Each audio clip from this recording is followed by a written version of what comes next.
여러분이 모여 예배드리는 이 성전이 교회가 어떠한 모습이기를 원하십니까? 혹시 의무감이나 주일 예배를 안 드리면 한 주간 왠지 안 좋은 일이 생길 것 같은 불안함에 보험을 들기 위해 예배 드리시는 분은 없으시죠? 대답이 없으시네. 무더운 날씨에 주님의 전화와 예배 드리는 우리 안에 기쁨과 회복과 치유함이 넘쳐나시기를 축원합니다. 주일 주님의 전에 모여 예배 드리는 우리의 마음이 간절하여서 사모하고 기다려지고 모여서 함께 드리는 옆에 계신 성도님들의 모습을 통하여서 위로받고 행복함이 넘쳐나는 봉산교회 되기를 축원합니다. 우리 옆에 있는 분들 다시 한번 바라보시기 바랍니다. 얼마나 아름답고 사랑스럽고 보기만 해도 행복함이 넘치십니까? 잘 안 보시네요. 옆에 있는 분들을 통해서 함께 예배드리는 성도님들을 통해서 우리 안에 기쁨과 회복감이 넘쳐나시기를 축원합니다. 문득 이런 생각을 해봅니다. 우리가 주님의 전화와 예배드리면서 우리 각자는 이런 교회가 되었으면 좋겠다라고 그려봅니다. 그리고 그 교회가 되기 위해 우리는 각자 주님께서 원하시는 모습과 행동으로 섬깁니다. 그런데 우리가 주님으로부터 기대하고 바라는 것과 주님께서 우리로 하여금 이 세상에서 살아가기를 원하시는 모습이 일치가 되면 우리의 삶은 너무나 기쁘고 행복할 것입니다. 그로 인하여 어떤 어려움도 극복할 수 있습니다. 하지만 그렇지 아니하고 동상이몽, 서로 다른 것을 바라고 있으면 그것처럼 힘들고 어려운 삶이 없습니다. 한 예화가 있습니다. 올해 환갑을 맞이한 부부가 결혼한 지 30주년이 되는 해였습니다. 부부가 함께 그날을 기념하고 있는데 한 요정이 나타나서 소원 한 가지씩 들어주겠다라고 이야기합니다. 그래서 아내가 이렇게 이야기합니다. 우리가 그동안 워낙 가난하게 살다 보니까 세상 구경을 못했습니다. 세계 일주를 했으면 너무나 좋겠습니다 라고 이야기하니까 그 소원을 들은 요정이 지팡이를 흔들자 세계 일주 항공권이 나온 겁니다. 그걸 본 남편이 정말 들어주네? 그러면서 이렇게 요구합니다. 나보다 30살 젊은 여자와 함께 살았으면 좋겠습니다 라고 이야기합니다. 그래서 요정이 지팡이를 흔들었는데 무슨 일이 일어난 줄 아십니까? 남편의 나이가 90세가 되었습니다. 남편이 바랬던 것은 분명 그것이 아니었을 텐데 결과는 그렇게 된 겁니다. 때로는 우리가 바라고 기대하면서 주님의 전화와 예배드리고 간구하지만 하나님께서 우리에게 응답하시는 방법이 때로는 우리의 기대와 다를 경우도 있습니다. 그래서 우리는 매일 하나님의 말씀을 읽고 묵상하고 기도하면서 기독교적인 세계관을 가지고 예수님 중심의 생각을 하며 하나님의 뜻을 구별하여 하나님의 뜻을 기도하며 하나님의 뜻을 행하는 그리스도인의 삶을 살아야 합니다. 그렇지 않고 내 욕심을 채우기 위해 기도하고 내 욕심을 채우기 위해 주님을 이용하면 그와 같이 잘못된 길을 걸어가는 방법이 없는 것입니다. 오늘은 성령 강림 후 11째 주일입니다.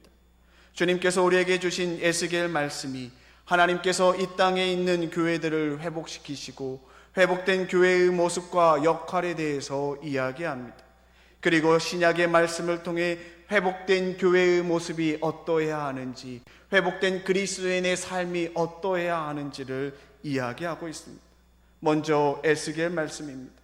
하나님의 인도하심으로 성전에 온 에스겔은 성전 안 문지방에서 솟아나온 물이 성전 밖으로 흘러가는 것을 보게 됩니다. 그리고 그 물을 따라 천척 약 550m 떨어진 곳에 가보니까 그 물이 발목까지 이릅니다. 다시 천척을 갔더니 무릎까지 오르고 다시 천척을 갔더니 허리까지 오르고 다시 천척을 갔더니 강을 건너지 못할 큰 강이 된 것을 보게 됩니다. 성전 문지방에서 흘러나온 그 조그만 물이 성전에서 멀어지면 멀어질수록 그 양이 늘어났고, 성전에서 조금 나온 물을, 그 늘어난 물을 쫓아가다 보니까 정신없이 에스겔은 그 물을 따라 가게 됩니다. 그리고 주변에 무슨 일이 일어나는지 알지 못했던 겁니다. 그러자 에스겔을 인도하고 있는 천사가 이렇게 이야기합니다. 내가 이것을 자세히 보았느냐. 그리고 다시 강가로 올라오게 합니다. 그러자 에스겔이 그제야 강 주변을 둘러보니까 좌우에 나무가 심이 많고 나무보다 수많은 열매를 맺는 것을 보게 됩니다. 그리고 이 물이 흘러 아리바라 내려가서 바다에 흐르니 이 흘러내리는 물이 그 바다에 간 곳에 생물이 살아나게 만드는 것을 보게 됩니다. 이 물이 흘러간 곳은 다른 곳이 아니라 바로 사해입니다. 사해는 말 그대로 죽은 바다입니다. 물이 계속해서 흘러 들어오고 나가는 곳이 없다 보니까 증발하면서 염분이 높아져서 사해에 있는 생물이 살 수 없게 된 것입니다. 그런데 그 죽음의 바다에 성전에서 흘러나오는 물이 흘러가니까 그곳에 있던 생물이 다시 살아나는 겁니다. 성전에서 흘러나온 물이 죽은 바다를 살리는 놀라운 일들이 일어난 것입니다. 이 말씀을 묵상하면서 과연 성전에서 흘러나오는 물이 무엇일까 생각해 봅니다. 그 물은 다른 것이 아니라 지금 주님의 전하와 함께 예배드리는 저와 여러분들인 줄로 믿습니다. 주님의 전에 나와 예배드림으로 우리의 상한 영혼이 온전히 회복되고 회복된 영으로 주님과 함께 교회에서 벗어나 세상으로 나아가 여러분들의 가정과 직장과 사업장과 삶의 터전으로 가서 그리스도인으로 살아갈 때 그곳이 다시 살아나는 것을 의미합니다. 여러분들의 삶의 현장에서 열매 맺는 삶을 의미합니다.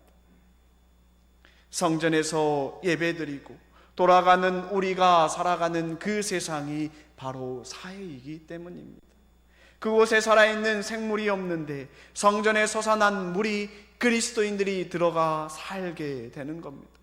우리가 돌아간 세상에는 주님을 알지 못한 죽은 영혼이 너무나도 많은데 그곳에 들어간 그리스도인들의 말과 행동과 사랑과 섬김으로 주 예수 그리스도의 복음을 증거하니까 그 죽은 영혼이 다시 살아나는 일들이 일어나는 겁니다.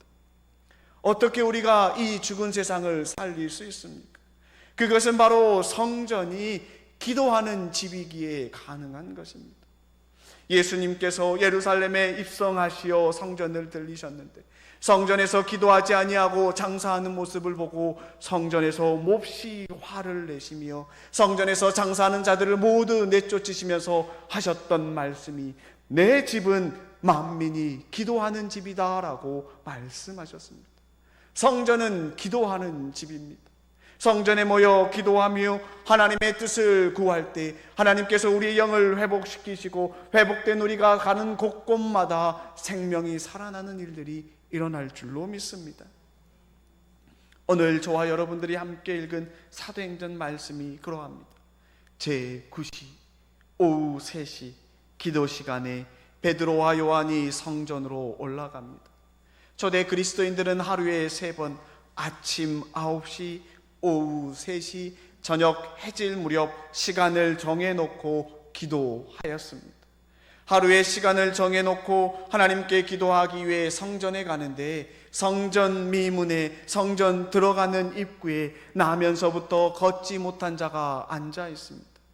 왜냐하면 이가 걷지 못하기에 성전에 오는 사람들로 하여금 구걸하여서 그의 삶을 이어가도록 하기 위해서입니다. 걷지 못한 자가 성전 들어가는 미문에 있는 것을 보고 베드로와 요한이 성전에 들어가려고 하자 구걸을 합니다. 베드로와 요한이 이 자를 보고 주목하여 이르되 이렇게 이야기합니다. 우리를 보시오. 그러자 걷지 못한 자가 무엇을 주려고 하나 빤히 쳐다보기 시작합니다. 이때 베드로가 6절과 7절에 이렇게 이야기합니다. 은과 금은 내게 없으나 내게 있는 것을 그대에게 주니 나사렛 예수 그리스도의 이름으로 일어나 걸으시오. 그리고 그냥 가는 것이 아니라 그의 오른손을 잡아 일으켜 세워드립니다. 그 순간 걷지 못한 자의 다리와 발목에 힘을 얻어 걷는 일이 일어나는 겁니다. 놀라운 치유의 기적이 일어나는 겁니다. 우리는 여기서 주목해야 할 것이 있습니다. 베드로와 요한은 기도 시간이 되었기에 성전에 갔습니다. 어떻게 보면 오늘날 예배드릴 시간이 되었기 때문에 주님의 전에 예배드리러 오는 우리의 모습과 같습니다. 그리고 예배드리는 입구에 베드로가 걷게 한 그 자가 서 있는 겁니다. 많은 사람들이 지나갔을 겁니다. 많은 사람들이 성전으로 들어갔을 겁니다. 그리고 그냥 지나가지 아니하고 먹을 것을 주기도 하고 돈을 주기도 했을 것입니다. 그런데 베드로와 요한은 달랐습니다. 돈을 주는 것이 아니라, 금과 음을 주는 것이 아니라, 구걸하는 자에게 그 순간을 모면할 것이 아니라 예수 그리스도의 이름으로 선포하였고, 그의 근본적인 문제인 걷지 못한 것을 걷게 하는 역사가 일어난 것입니다. 그리고 함께 손을 잡아 일으켜 세워줬고, 함께 걷게 해서 성전으로 들어왔고, 주변에 있는 사람들이 걷게 되는 것을 보는 놀라운 일들이 일어나는 겁니다. 이 말씀을 우리가 읽은 구약 에스겔 말씀과 함께 보며 우리는 기도합니다. 주님, 이 시대를 살아가고 있는 우리 그리스도인들이 하나님께 기도하는 것은 무엇입니까? 하나님께서 우리로 하여금 이 땅에서 어떠한 모습으로 살아가기를 원하십니까? 이 땅에 수많은 교회가 있는데 그 교회들을 향하여 어떠한 교회가 되기를 원하시고 우리는 어떠한 교회가 되기를 바라고 있습니까? 예전에 목회하던 교회에서 일주일에 한 번 특정한 시간이 되면 교회로 찾아오는 노숙자에게 일정한 금액을 구제금을 줬던 적이 있습니다.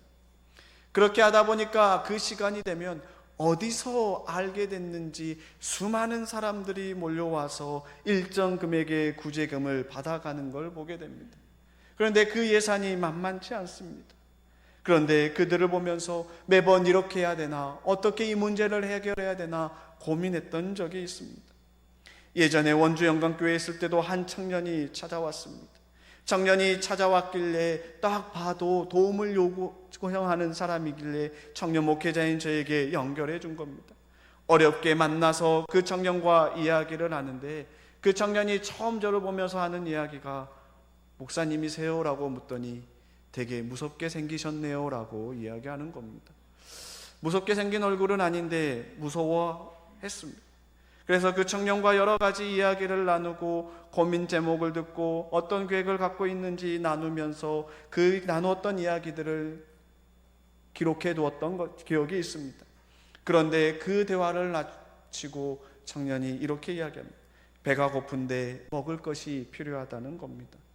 근데 현금을 가지고 다니지 않았기에 돈이 없어서 마침 점심시간이 되었고 교회에서 식사를 주기에 내려가서 함께 밥을 먹자 했더니 뭐 이것 먹으면 안 되고 저것 먹으면 안 되고 해서 돈을 달라길래 돈을 줄 수 없어서 그냥 기도하고 보냈던 기억이 있습니다. 그런데 여전히 마음이 편치 않았던 겁니다. 편치 않아서 그 청년과 나눴던 대화를 오랜 기간 성경책에 놓고 기도했던 기억이 있습니다. 과연 그 청년은 교회에 무엇을 바라고 문을 두드렸을까? 그리고 교회는 그 청년에게 무엇을 해줄 수 있었을까?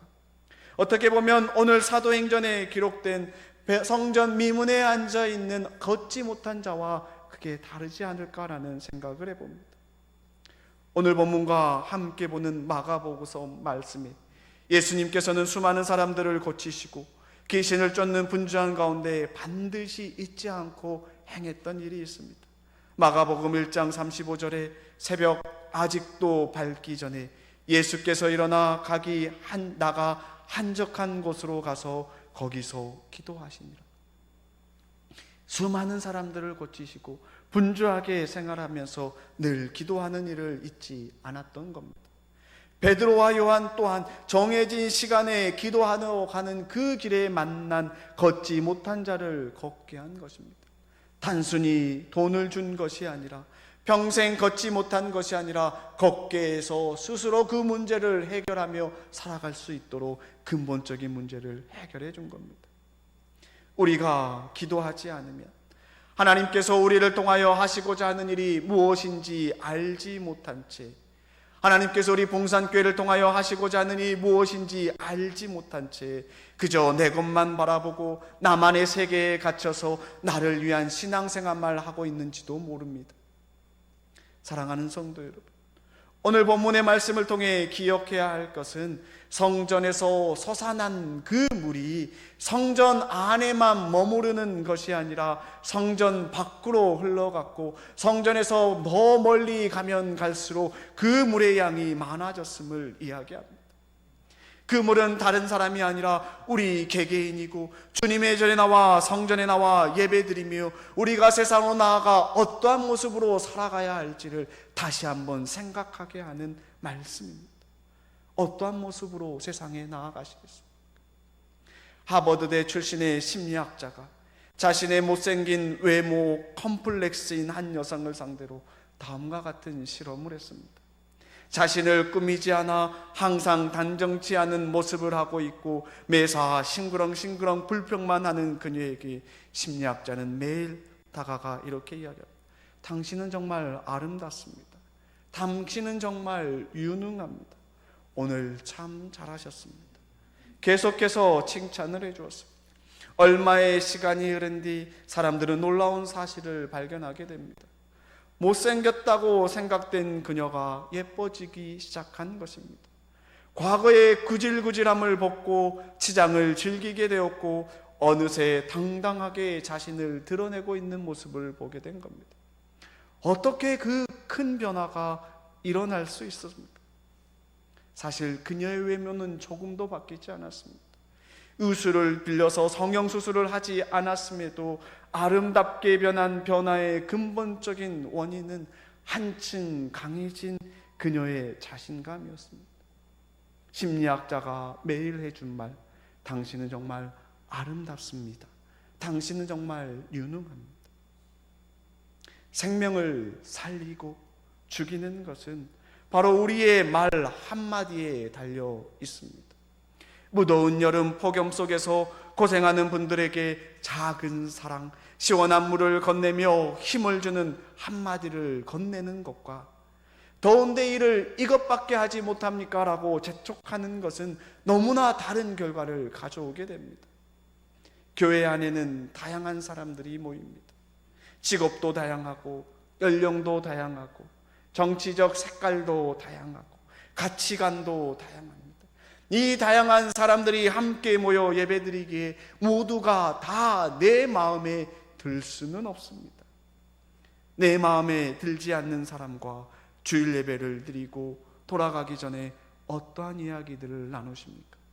긍정적인 이야기를 나누십니까? 부정적인 이야기를 나누십니까? 다양한 사람들이 모였지만 우리 안에는 공통점이 하나 있습니다. 예수 그리스도의 사랑을 받은 자이고 영원한 생명을 받은 그리스도인이라는 한 가지 공통점이 있습니다. 그런데 왜 이렇게 다양한 사람들이 모여 예배드리게 하는 걸까?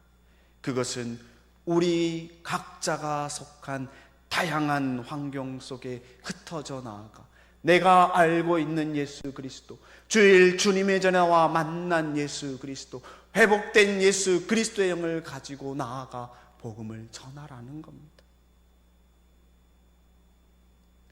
우리 모두가 다 예쁘기를 원합니다.